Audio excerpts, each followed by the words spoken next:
Hi everyone, Maria here. I am so lucky and so fortunate to have the amazing Nathan Carr with me today. So Nathan and I first met when Toronto The Legacy played River Cree in February, and he did a phenomenal job with that band. He has an absolutely amazing career. He's part of the Nathan Carr Band, and he just released his fantastic CD in February, which we're going to talk about more. So thanks so much, Nathan, for being with me today on this Wednesday afternoon. How are you doing? Doing great. Thank you so much for having me. Looking forward to this. Yeah. Well, we're looking forward to learning all about you. We're going to start at your very, very young age. So I hear that you were 3 years old when you first carried your first guitar and that you wrote your first song at the age of 11. Can you tell us more about that?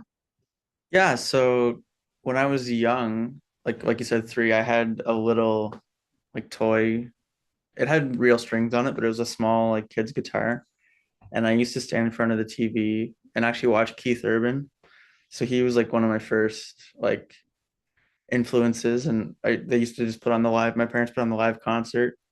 And I just used to like stand there like, just strumming. And then as soon as I could actually like hold a guitar, I was probably I want to say like 7 years old. My dad showed me a few chords, and then yeah, I just kept going and learned off YouTube, took lessons and from different people, and yeah, it expanded from there, and I'm been doing it ever since. That's amazing. So you're self-taught then. Yeah, I mean, I've taken lessons, but a lot of it was like learning off YouTube and just kind of figuring stuff out on my own as well. So yeah, So the first song that you wrote at the age of 11, what was it? yeah. One of the first ones I wrote was called "To the Moon," uh, just about like following your dreams and that's definitely like one of the first ones I can remember. And that was like a definitely a turning point in my life. Like writing that song really made me want to pursue like a career in music and songwriting and writing my own stuff, releasing my own stuff. So yeah, I'd say that was probably the first song. So is there anyone else musical in your family? Like, does anybody else play in a band, musical instruments? Yeah, so no one played in a band, but my dad like always played a bit of guitar around the house, and my mom played a bit of piano and sang and played saxophone in high school and stuff. And then when I was younger, me and my brother we took lessons together. So he played drums, and we used to jam like right here in this little cove here. This is our little jam space. So he I would love play it. drums, and I would play guitar, and we would just learn songs together. It was a good time. Yeah, No, that's awesome. yeah, So I held up your CD before. So this is your new yeah, CD. It was just released in February called yeah. Dreaming of a Nightmare. Um, why don't you tell us all about this? Like, it's fantastic. I've listened to it over and over and over again. I personally do not think there's a bad song in this album. Only Nightmare is my absolute favorite. So why don't you tell everybody about it? Yeah, so thank you so much, first of all. Yeah, so back in I went to school at Metalworks in Mississauga, which is the studio that Triumph built, and they recorded all their hit records back there. So they have a school portion there where they teach you all about like audio production engineering.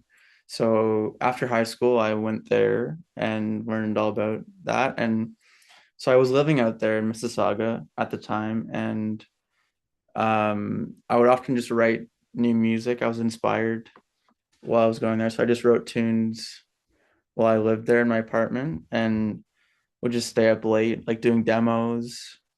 And I wrote a bunch of songs, and there was only a few that didn't make the album. Um, but yeah, I picked like my 10 favorite, and yeah, just my band and I, we went up to Chalet Studio in Uxbridge, which is just kind of outside of Toronto. And yeah, we recorded the bed tracks, so drum and bass live off the floor, and we all just played in the room together. And the rest I did at my home studio here. It's called Car Studio. Um, Love it. yeah, so we recorded it here. I did all the vocals, guitars, production, keyboards, and yeah, I'm really happy with how it turned out. It's kind of all the songs are kind of loosely based on my personal experience. Um, like obviously there's some like storytelling that wasn't necessarily related to me, but um yeah, like just the world of dreams and nightmares is kind of what I was feeling at the time and just kind of wrote about that. And I think everyone can relate to those feelings, like everyone experiences things like that. So yeah. So you said you had more songs. Does that mean we might see these other songs on a future album? Yeah, there's other songs cooking from that batch of tunes and then writing new stuff now as well. So yeah, there's definitely more coming along the way Okay, shortly. this is great news. I'm really Yeah. excited now to Yeah. see the next CD and the next set of songs. So you also shot your first music video, and that Yeah. was for the song Madman. Um, it's great. I love the black and white. I love how it was shot. It's very well done. Do you want to tell us about that process? Yeah, so my best friend Dylan, him and I, he's a film student at a Toronto Metropolitan University. So um, him and I decided to do video for Madman, and it was loosely based, kind of inspired by the Blair Witch Project. I don't know if you've seen that movie. Um, just kind of the overall black and white vibe and getting lost in the forest. It kind of when I released Madman, I'm like, oh, like this will go well. The theme kind of matches the a video that would kind of go in like Lost in the Forest. And so yeah, we back in October we went out. It was just starting to get cold, so my band and I we went out, set up in a forest and lugged a drum kit out and we just played the song a few times and we captured that and then the rest of it we just like went around like local forests near my house and just kind of got random footage of like me like running around and it was a fun time. And then editing it, we did it together. I did a lot of it. But yeah, it was a lot of fun to do for sure, and I'm really happy with how it turned out. No, you did a great job. And for Right? everybody watching this interview, you can see the video on YouTube. So be sure to check it out, Nathan Carr, Madman. Um, we had some fans who submitted their social media questions. So do we Yeah, want to answer some of those now? Okay. yeah, So one of the questions that was asked, so your dad is wonderful. He's so proud of you. Greg Carr, hi. I know you're watching this. Um, he wanted me to ask you, how many guitars have you owned in your 21 years? yeah. That's a good question. Well, let me count. I got one, two, got 10 here now, and then an 11th one is just at the shop getting worked on. So I honestly couldn't tell you. I'd say over 30 for sure. When I was younger, I would buy and sell a lot of guitars, just trying to find the right one. And then now I've got the double neck, and I've got a few Tellys, got a Strat, Les Pauls, SGs. So yeah, I mean, definitely a lot. But as a guitar player, you need the tools for the trade. So yeah, Oh, 100%. The double neck is cool. I have seen pictures of you holding the double neck, but yeah, your dad sent me a picture of the Mocaster that he yeah, got from guitars. I thought it was beautiful. Very well done. Can you tell us more about that specific guitar? yeah. So this is Lucien Guitars here. I'm not sure in the shirt. So yeah, Garen DeKessian, he's an awesome luthier based out of Oakville, and I think it was 3 years ago was when I got that guitar. He had received some wood from the El Macambo, which is a famous club in Toronto. The Stones have played there, Stevie Ray Vaughan, anybody who's anybody's played there, which is pretty cool. And so when they renovated it about 10 years ago, I want to say, and Garen had received wood from the club once they demolished it. And it was actually Andy Curran who got in touch with him to build a bass, and they call it the G bass. So the top wood is from the Yama combo, which is pretty cool. And then he loved it so much he built a line of them. So it's pretty cool. He does the Telecasters, which are he calls them the Mocasters, which is pretty cool, which is what I have, and it's got my name on the back of the headstock, which is pretty cool. And yeah, he's built them for Ian Thornley, Phil X, Rob Baker from the Tragically Hip, and the list just goes on. He builds custom acoustics as well for Zach Wild. That's he's got a great list of artists that use his guitars. So I'm very honored to have one for sure. I will put the link to the video that your dad sent me in the comment section. So Yeah, for everybody who wants to see the guitar, you can check out that video. yeah, Let's go to another question from another one of your fans. It's still on the guitar theme, so we're yeah. just going to continue going with this. So, what guitar influences your style the most, and what is your favorite to play? And this question was from Kyle. Kyle, how's it going, Kyle? My favorite guitar to play, well, the Mocaster is probably my number one. Yeah, every time I play that, I just get inspired to write new tunes on that. This is another one. My Fender Strat. You probably recognize this guitar from the Toronto show. This was a mentor of mine. It was his guitar. He unfortunately passed away. So once he passed away, I was able to very fortunate to have this from his son. So it's got a lot of mojo in it. One of my favorites to play for sure. And then probably my Les Paul too. Uh, it's got the cool finish on it, purple Ooh, blue. it's a nice color. Yeah, I like the color. yeah. That's it caught my eye right away when I first saw it. So yeah, I mean those are some of my favorites. But yeah, I'd say like probably my Mocaster is my number one for sure. Yeah,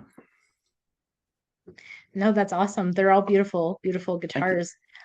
So great segue to the bands that you've played in. So Yeah, you and I met, as mentioned, at the Toronto The Legacy show. But you're also in Classic Purple. You just played a show with them yeah. recently. I So was you I was band. filling in for them. Yeah, my buddy's the guitar player, so he's actually on tour in the States right now. So I was filling in for him for that gig. So yeah, that was a fun one. And then you've also played the ACDC show Canada, and you were Angus, which I Yeah, think is just phenomenal. yeah, How did you for get sure. involved with that? Yeah, so I'm good friends with those guys in that band, and actually Kyle, who asked the question earlier, he's one of the Anguses as well. So there's a rotating lineup of musicians. Like we're all busy and playing different bands. So if one of them can't make it, I'm available to play as Angus. So I the singer actually, Seamus is a good friend of mine, and one day he just reached out and asked if I would be willing to do it. And yeah, we played the first gig I did with them was in Sudbury actually. And Chuck Keeping from Big Wreck actually plays drums with them too, which is pretty cool. So I get to play with him, which is a lot of fun. Yeah. But those are great guys. So Yeah. your Toronto The Legacy show was your first show with that band, correct? Yeah, it Your was. Yeah. So how did that come to be? Yeah. So Rob Laidlaw, who's another good friend of mine, um, he just reached out saying, they were looking for a guitar player, and he got me in touch with Barry Connors, the drummer. And yeah, I learned the songs, and then we got together for a rehearsal and went really, really well. And then shortly after that, we got word that we were going to be playing River Cree in Edmonton with Headpins, which was a lot of fun. And then, yeah, we just first show went really well, and gonna be more coming up for sure. Yeah, super excited to be playing with Toronto. A lot of great tunes and some really fun songs to play. It was an excellent show, and it was also the debut of Braille LeBlanc, Yeah, who is lead vocalist for Luscious. yeah, So no, it was an amazing show. Your next show is in the East Coast for Rock the Harbor, correct? yeah. We're playing Rock the Harbor in August. I believe we're playing the Friday, August 14th, with Helix, Spoons, and then Toronto Legacy. Yeah, That festival definitely has a great lineup. There are a yeah, lot of great bands. Loverboy is playing, so is Kim Mitchell, yeah, uh, Toronto The Legacy. Yeah, it's an excellent lineup. I wish we had similar one out west, but yeah. it'll You be never great know. for sure. Maybe it'll come out west in Edmonton. That'd be a lot of fun. Yeah. That would totally be a lot of fun. Let's talk about teching because you also were a guitar tech, and I love Gatto, and I was really thrilled to find out that you were a tech for Gatto. So do you want to tell us about that? Yeah, so my buddy Steve McPherson, he's recently joined Gatto, and actually, I believe it was their first show in Oshawa. He'd reached out. They just needed some help. I've never really I've been a guitar tech for any band before, so I took on the challenge, and yeah, it was a lot of fun. A lot of cool moments like at that show, you know.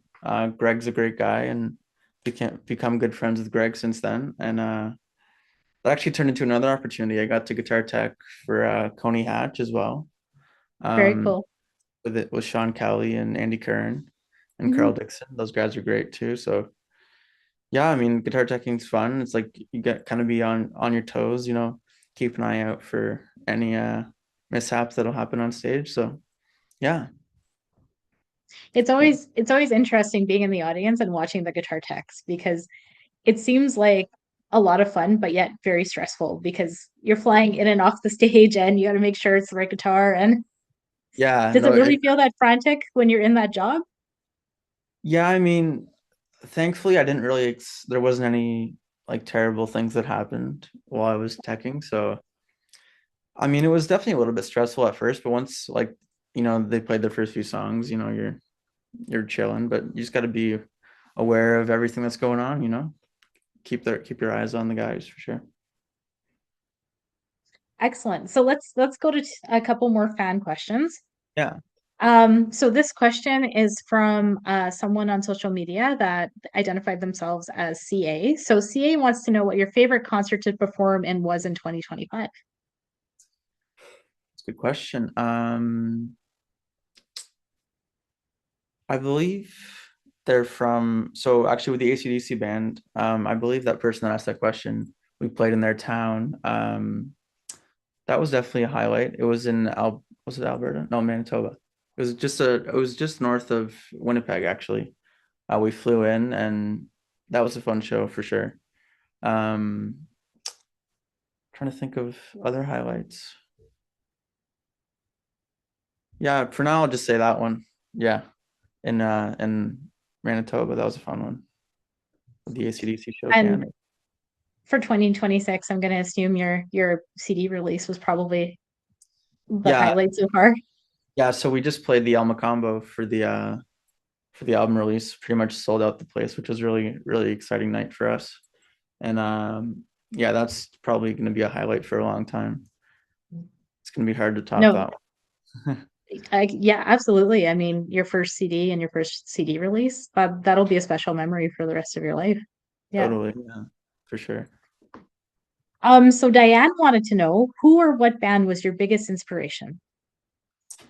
Yeah, that's a great question. My first band that I really like, and are still like part of my top band, I'd say Rush. Um, Being from Toronto and Canada, they're like probably the most recognizable band. Um, and I really fell in love with their music right away. They've inspired me like in my own music writing, like, you know, really, really cool stuff. So I'd say Rush and then Big Wreck. See the poster there behind me. Yeah, they're probably like them and Rush are tied probably for my favorite band. And then of course Led Zeppelin, Pink Floyd, all the classics. Um, yeah, I'd say So those are you guys. going to go see Rush when they're touring in Canada later this year? Yeah, I haven't got my ticket yet, but I'm definitely interested in seeing them for sure. Well, I've you're never very seen. lucky. Yeah, are they coming to I was Edmonton? They are. I was just going to say you're very lucky because you live in Ontario, like in the Toronto area. So you get all the tours going through that Yeah, we don't often get out west. So you're really lucky to be able to see a lot of these legends. I know Paul Simon is coming to Toronto and he's been the top of my bucket list for a long time. So yeah, um that's if you can get out to see Rush, that would be amazing. yeah. I'm definitely gonna try. I think I need to see them at least once in my life because of my age, I never got to see them like in their prime, right? So but I'm looking forward to seeing Annika. Sounds great at the Junos. That was a great performance. So looking Yes, forward to I seeing. totally agree with you. I'm really looking forward to seeing her. I do have tickets. I did see Rush with their original lineup sometime between 2007 and 2011, and that Yeah, was a great show too. So um I was so happy that they added an Edmonton show. yeah, Kind of that's because I was ready to come to Toronto. It was going to be one of those things where I'm like, I'm going down east because I don't want to miss this, right? yeah, I've loved Geddy Lee for so long too. He's a phenomenal bass player. So yeah. And they're doing like I think 4 shows in Toronto, so multiple yes. opportunities to see them. Yeah, Did you check out Triumph and April Wine or have they not hit Toronto yet? they were just here in Toronto on Friday. I didn't get to go to the show, but actually, funnily enough, Lucien Guitars Garen built a bass for Todd Kearns. He had the idea to do for Allied Forces. They all play a flying V guitar. Hmm. Phil X and Rick were playing V's, and yeah, Todd had the idea to if they could all 3 of them play a V style guitar, and so Garen from Lucene was commissioned to build one, and yeah, they've been playing it. He's been playing it at the past few shows, and apparently he loves it. So yeah, it's pretty cool. Um, I haven't seen. Yeah, I wish I could have seen that show, but I've heard great things about you know the show, and I maybe I'll check it out if they come back again for sure. Well, they had to postpone their show in Quebec because of a playoff game. There's one show that was So postponed and it's now moved to June. So if you have the opportunity to go to Quebec, you can catch it there because they're going back to Eastern Canada late yeah, after they finish the Western swing. So yeah, that'd be awesome. Yeah, I'm gonna have to make a trip out of it. Yeah. okay, so lastly, what upcoming shows, where can we see Nathan Carr coming up later this year? Yeah, so in terms of Ontario shows, we're playing Beaches Jazz Fest, July 23rd, 24th, 25th. And then Toronto the Legacy, we're going to be doing Halifax, Rock the Harbor. And then there's a bunch more like local shows coming up in Ontario. You can check it out on my website at nathancarmusic.ca. And I got all my events posted there. You can check that out. And yeah, hope to see you guys at a show for sure. And so if fans want to buy your CD or if they want to buy any merch, same website. Yeah, nathancarmusic.ca has got all my CDs and merch. You can check it out there. You can send me a message on Instagram, Nathan Carr Official. Yeah, either one of those for sure. Amazing. So I strongly suggest you buy a CD. It's phenomenal. You don't want to miss out on this for sure. If you're in the Ontario area, please go see a show. Same with if you're down east, buy tickets for that Rock the Harbor show. Hopefully Nathan will be back out west. We were really, really blessed to see him with Toronto, the Legacy. I know a lot of us were really, really impressed by your guitar playing and and because we go to a lot of the classic rock shows and we talk and yeah, your name comes up quite a fair bit as being a phenomenal guitar player. You've been referred to as the future of classic rock in my circle of friends. And so we really can't wait to see what you're going to continue to do. And we look forward to seeing nothing but phenomenal success for you. Well, thank you so much, Maria. And yeah, I'm definitely looking forward to coming back to the West Coast. And yeah, I appreciate all the kind words. It means a lot. Well, thank you so much. So take care, everyone, and be sure to check out Nathan's social media and Nathan's website. Thank you Awesome. again for letting me interview. This has been a lot of fun. Thank you so much. We'll see you guys out there. Appreciate it.